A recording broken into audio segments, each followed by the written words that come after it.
Caribbean entrepreneurs will now have the opportunity to transform their brands into 21st century businesses.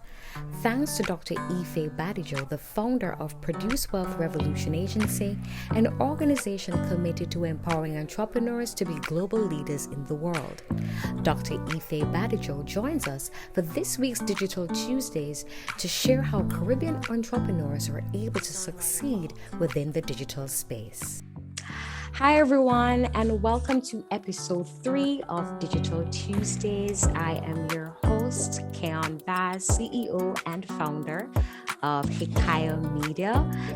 Of course, the business caters to highlighting Caribbean entrepreneurs from around our region. And today we have a very special guest who is from the lovely island of St. Maarten. She is a woman who is passionate about entrepreneurship. She is the founder of Produce Wealth Revolution Agency.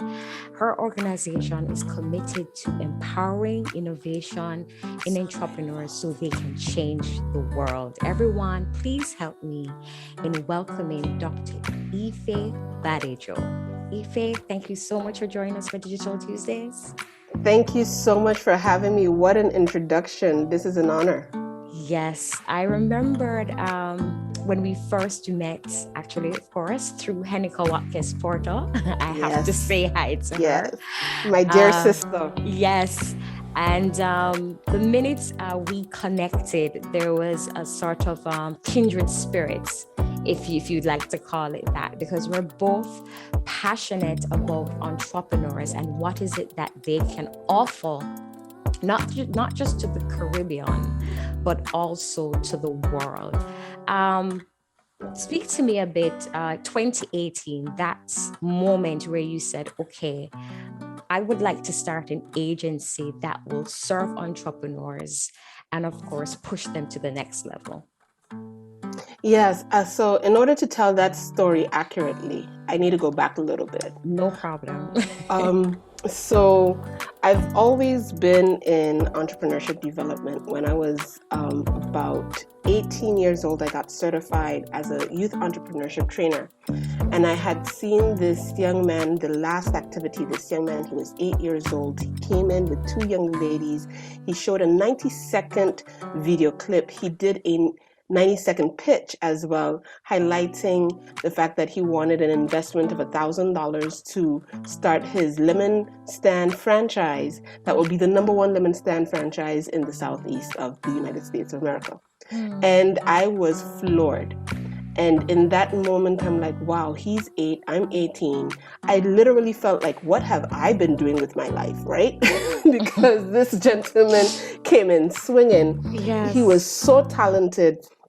And so at that moment, I had committed to supporting entrepreneurs, but I had known from a very young age that I wanted to be an entrepreneur. I didn't know what to call it. I didn't know what it was. I just knew that I wanted to create and make money and beat to the rhythm of my own drum. And so fast forward 2017, I've gone through several hurricanes being born and raised on St. Maarten, but in 2017, we experienced the worst ever. It's the worst ever to hit landfall in the Atlantic region, period. Yes. At that time, it was Hurricane Irma. It was $2.86 billion of damage, 97% damages and losses. I lost my home. My dad's house is still flattened by it. And I bounced around for 6 months, 6 times, 3 months in the US, then I came back to St. Maarten. And as I'm bouncing around, I got a project to do. I never did project management, so I was asked to do a project management project, and I said, sure. In typical entrepreneurial fashion, right? Say yes first and then figure out the details later. After, yes? Yeah. you rarely ever say no. So I did that. And I remember doing this interview. It was with UNICEF, and the head office is in the Netherlands. And I'm doing the interview. And what they did not know was that I was packing up while I was doing the interview because I had to leave that day and I didn't want to shift around the interview. Wow. And I had no place to go that night at that time. So I had no place to sleep, but I was focused on getting this deal. And the minute that I got that deal, I said, now's the time to do the Power Agency, as we like to call it for short. And so it started out as an incubator for the same reasons that we talked about earlier on, to create an environment that allows an entrepreneur to thrive. Entrepreneurship can be very lonely at times. Yes. It could be very confusing at times. It can be mentally, emotionally taxing, financially taxing. And so I wanted to create an environment where they could thrive. And so I did 3 different business plans and created this opportunity. And it didn't fit for many different reasons. I rented a place. I think I need to build this place from the ground up so I can create what's in my head. You know what I mean? It's a little bit different. And so that might happen in the years to come. But what I know for my own journey and in dealing with hundreds, if not thousands of entrepreneurs all over the world at different levels, right? I've spoken to Jeff Hoffman, who's the chairman of Global Entrepreneurship Network. I've spoken to Evan Carmichael recently. I've spoken to Leslie Samuel. I've spoken to Hekaya Watkins Porter. And one thing is true for all of them is that it doesn't come without challenges. And it's a different level of challenge because the road of entrepreneurship challenges you to be your highest self in order to be able to be successful.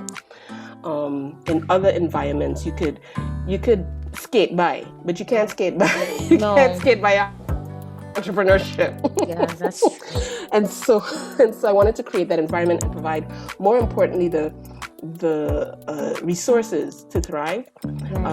That business model has changed a bit. We focused more on capacity building. And again, right now, we're in the midst of changing the business model again a little bit because your business is always evolving. Yes. And so right now, our capacity building is going to be done in a different manner. We're going to be doing more accelerator programs, more digital courses, and also really launching the Islandpreneur Network so that we can really connect people to people and resources.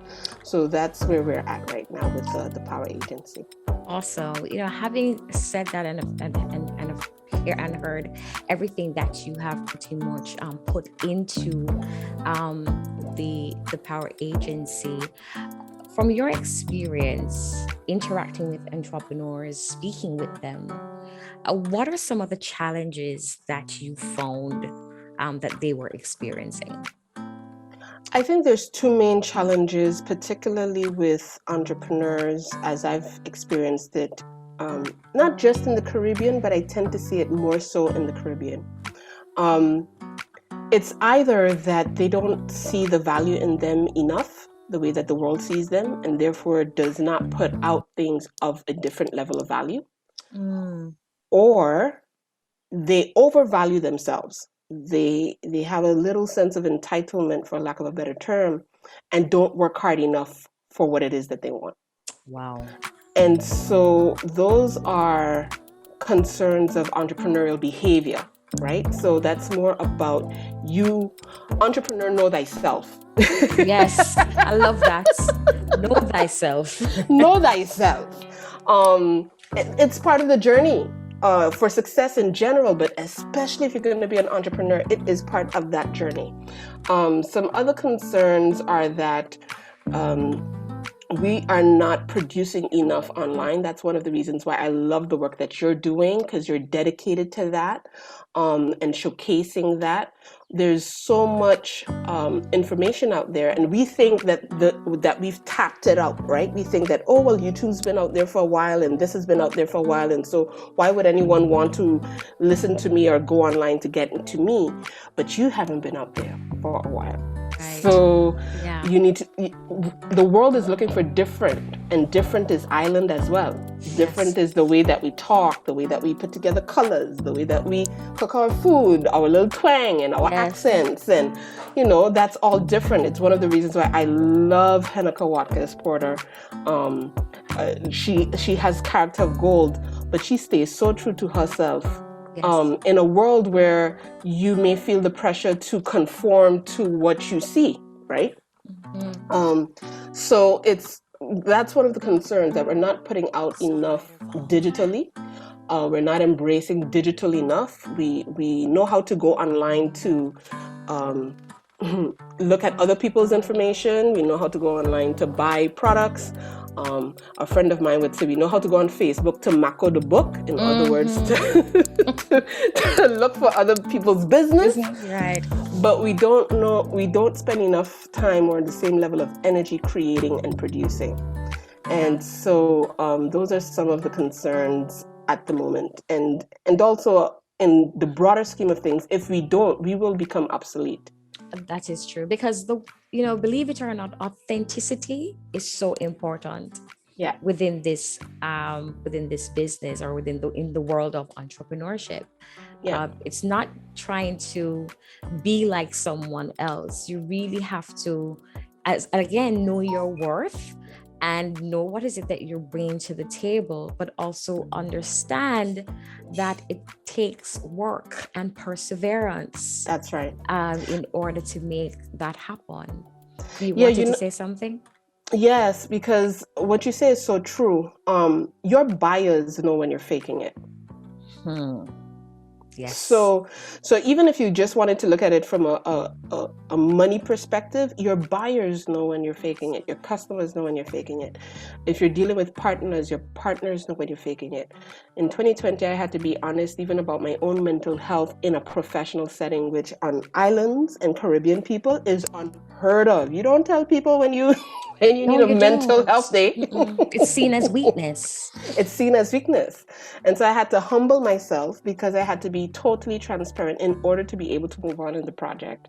And they understood, and they stayed committed not only last year, but came back this year. So to your point, authenticity is really, really important, but also that means knowing yourself and knowing what areas you need to develop, knowing what skill set you need to develop. You have to have the combination of emotional maturity and skill mastery. And that's what you need to focus on as an entrepreneur. You know what? I'm coming off on a high. I'm still on a high. Listeners, I was a part of Islandpreneur 2021 Summit, and let me just let the listeners know that, well, I know there's going to be opportunities for you to actually benefit for those of you who didn't have the opportunity to join. But what you provided for me as an entrepreneur was looking at, especially the speakers that you had lined up, was looking at from an economic standpoint, looking at my mental health, and just looking at from an inspirational point of view, how to get motivated, how to stay disciplined. Evan Carmichael, who I am following, and of course Rashonda, who yes, another sister. Rashonda Pratt is the real deal. Let me tell you, that woman. Hey, if you did not wake up the moment she opened her mouth, you're dead. You have no life in you. and they're too for the listeners who are wondering, okay, what are we talking about? There's so many highlights from that summit. But for you, watching that unfold, what was, I can't even tell you to tell me a memorable moment, but for you, what was it like just going through that experience for the Islandpreneur Summit 2021? First of all, thank you so much for bringing it up and talking about it and highlighting it in the way that you have. That's my highlight. Like, you can't see me, so you can't see the grin from ear to ear that's on my face. To me, when people are engaged with anything that I do, but particularly something like Islandpreneur, which showcases to them what's possible, right? It's designed to show you what is possible.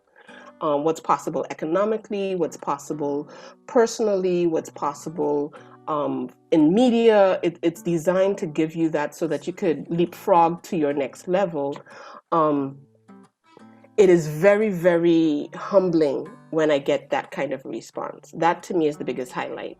watching it unfold, especially after the first day, because I go into a robotic mode. I go into, okay, this needs to get done, that needs to get done, that needs to get done, Yes.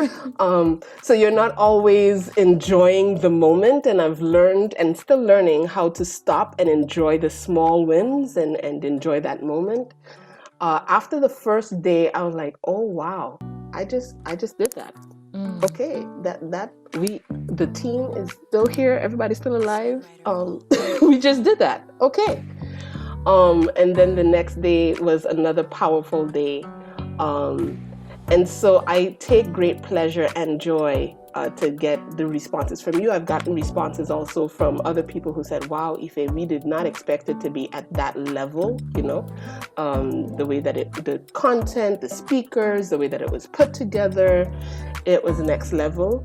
And I aim for that every single time that I do it. So I'm looking forward to Islandpreneur Live 2022. For those on the island, on the island, because that was a big request. That was a big ask from every speaker. They're like, okay, we're done with this virtual stuff. We're coming. Yes, we're coming. But we still will probably add some virtual components.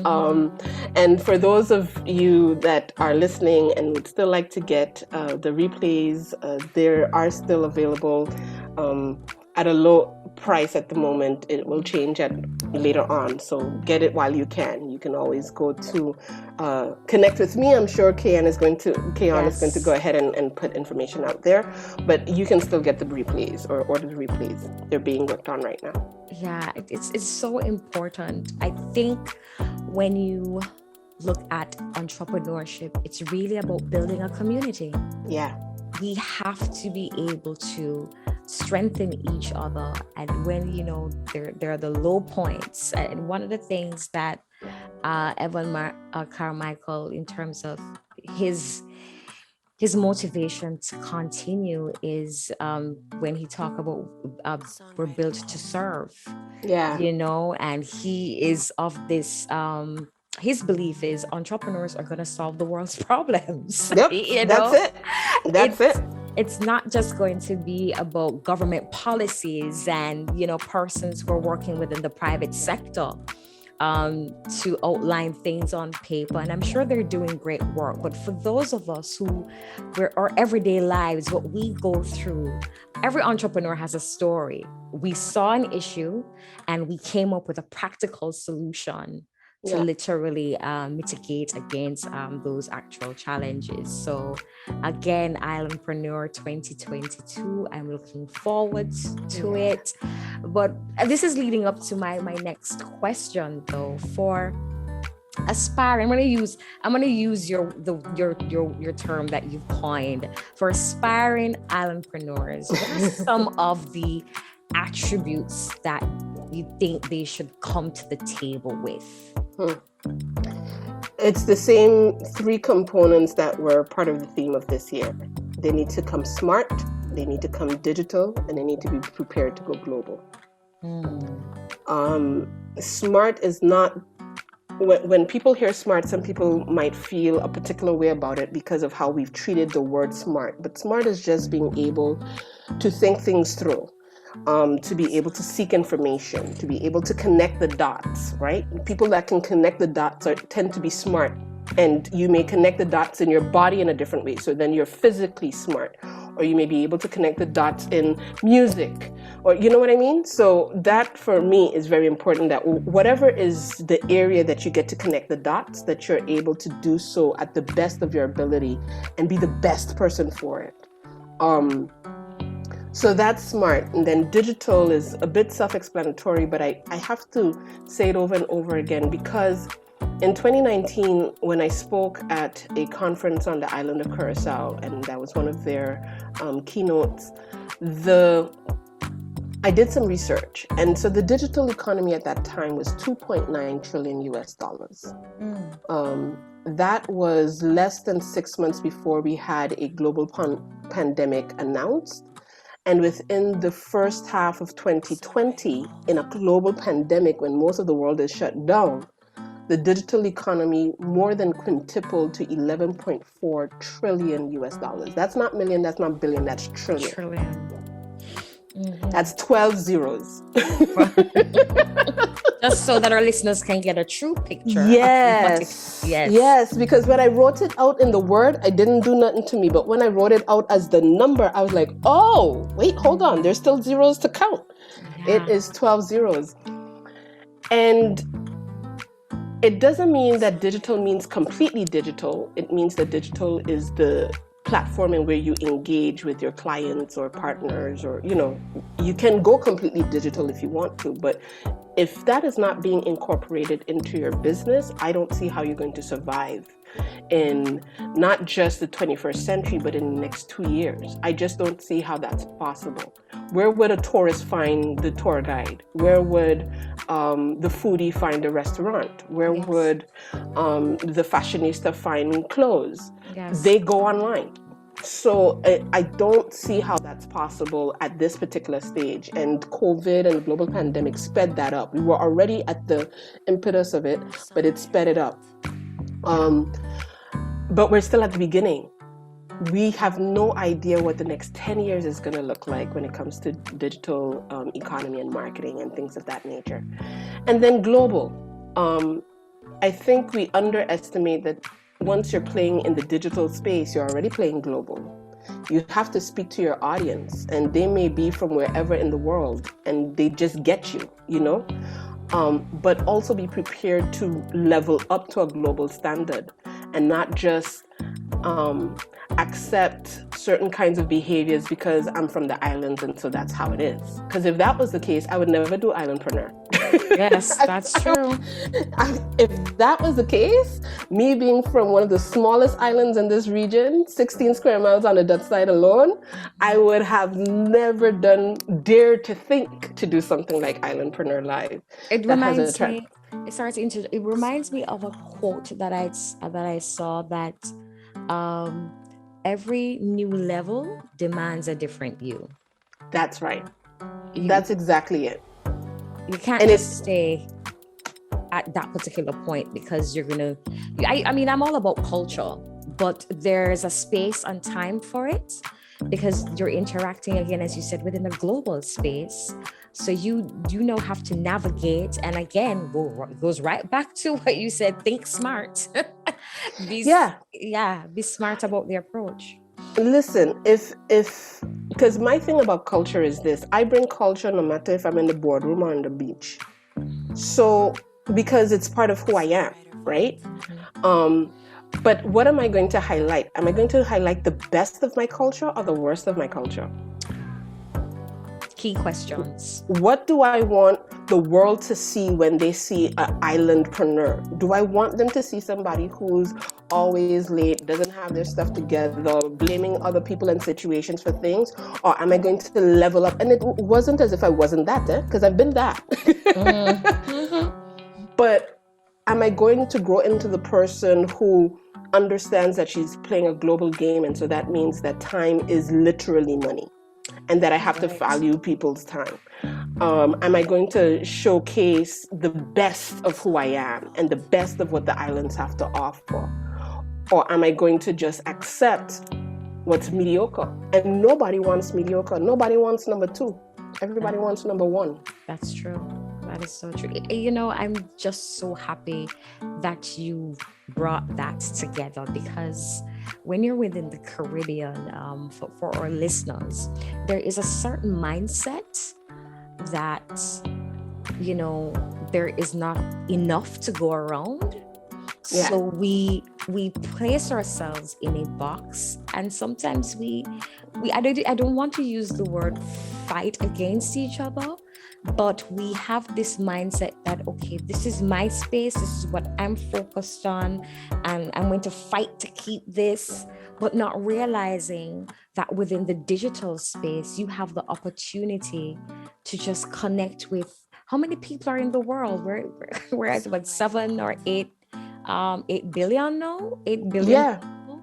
And 2.6 billion of those people are on Facebook every month. Thank you.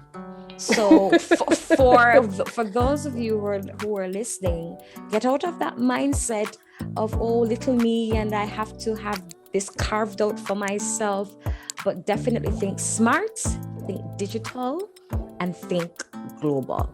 Yeah, I'd like to just add to what you just said, because I think it requires us to just labor there a little bit.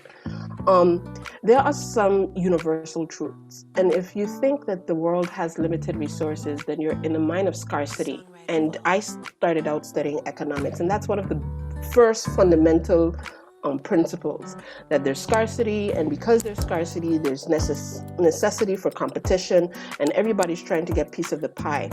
But there's been a spiritual awareness, if I may call it that, over the past few years, that actually kicks that to the curb from the perspective of, okay, this world is abundant, and it is abundantly resourceful, and I am abundantly resourceful.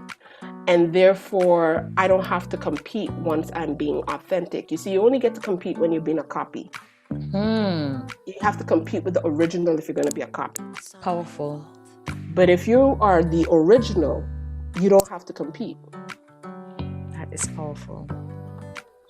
And so I think it's very important for us as island people to embrace our originality.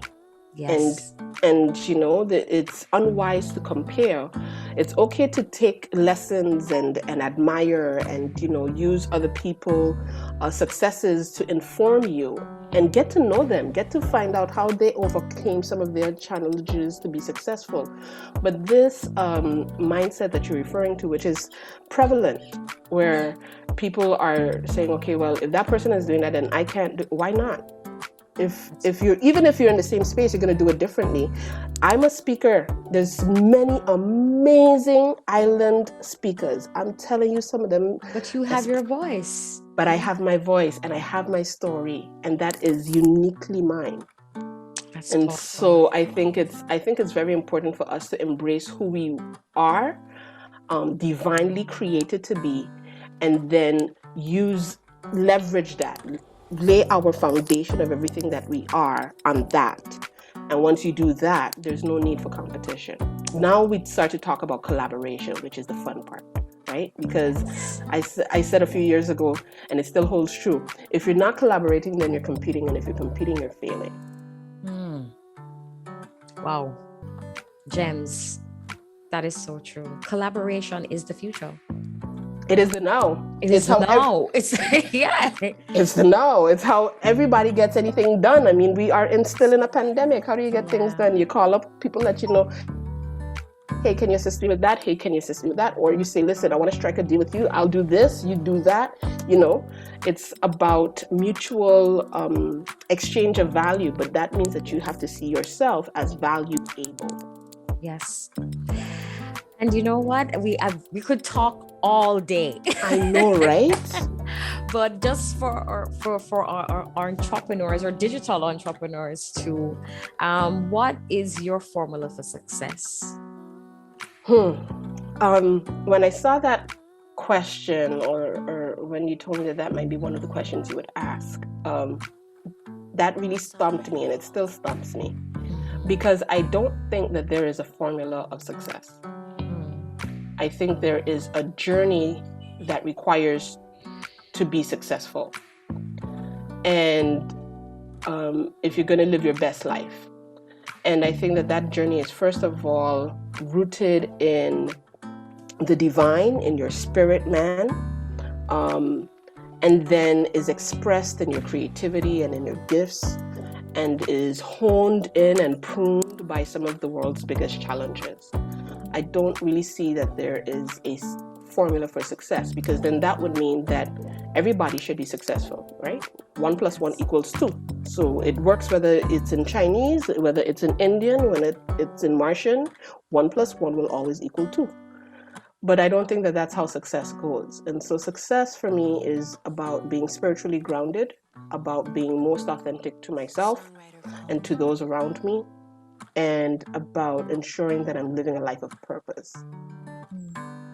Thank you so much. I am filled for the day. Thank you so much for joining us for episode 3 of Digital Tuesdays, Dr. Ife Badejo. I don't want to mispronounce your name. Founder of of Produce Wealth Revolution Agency located on the island of St. Maarten. And I'm going to give you the opportunity just to say where we can find you online. I'll be having the information up for those who will be watching this episode on YouTube. So could you just outline for us your social media Sure. handles? Thank you so much. Yes, thank you so much for having me, and congratulations. I think this is phenomenal what you're doing with Digital Tuesdays and all the other amazing things that I know that you're working on. They can connect with me, Ife Badejo. You can find me on LinkedIn, Twitter, Facebook, Instagram.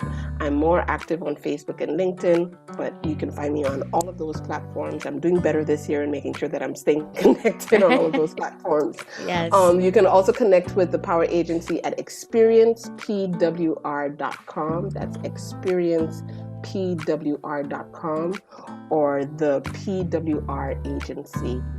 Just look out for the orange logo. It's not red, it's orange. So look out for the bright orange logo and you should be fine. But experiencepwr.com will connect you to us and take you to wherever else you need to go. Thanks again. Thank you so much. And remember, entrepreneurs, please don't keep the information to yourself. Share this with your fellow entrepreneurs as well. And for those who are thinking about branching out into their entrepreneurial journey, I am your host. This has brought us to the end of Digital Tuesdays, and you will, of course, get another episode next week. You may never know who will be highlighting from a different island. So thank you so much for joining us. Like, subscribe, and share, and we'll see you until next time.